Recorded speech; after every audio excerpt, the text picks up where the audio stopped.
always been interested in engineering and hands-on activities. So when I heard about the ROV program, I was extremely interested in it. We worked for months on these new ROVs. We bounced ideas off each other and came up with new models, learned about the MIT day, went there, and had a great time, yeah. When you go to MIT and you're involved in this challenge, no matter how prepared you are, you get involved in that problem, just like being out in the ocean. And all of a sudden, the thing you had working back at the lab isn't working anymore, and you still got to come up with a solution. So now you're working on the fly. What do we got in stock? How are we going to get this to work? What's our plan? And this year the kids did that on their own. We kind of stayed back a little bit, and it was great seeing them do that. And they can do that. They're great thinkers.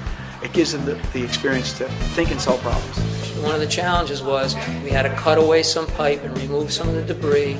And these kids were successful in developing the devices that can cut PVC pipe underwater, and subsequently then it could be removed from the area in order to deal with this oil leak staged in the MIT pool. I think he's over there. We realized that we really needed something sustainable, something year after year. How do we make it? How do we incorporate it into our current program? That tank, that was our entire facility. So we didn't have very much. But Mr. Andrake wanted to talk about a way of bringing science into the tech engineering component. The project's evolving, it's changing every year. Now, after 3 years, it's a sustainable program. All the 7th graders get exposure to it. They have a chance to take it to the next level in 8th grade.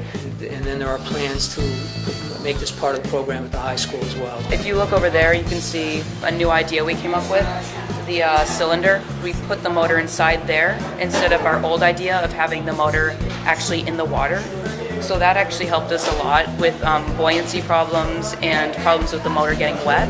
Having this working goal has been a great thing for kids because it took us 2 years to do the oil thing, and even still we had problems, which is more like real life. This is what you want to see with engineering. What are some of the problems that we still have? Let's see if we can fix them. Let's see if we can make these things better. Let's see ways that we can improve them, and they're acting on it. You can make the transition to so many different things in this case. The materials and the operations and working underwater. I equate it a lot of times with how you work into the human body. The same, just smaller stuff, but the same idea and the same challenges, only a different kind of situation.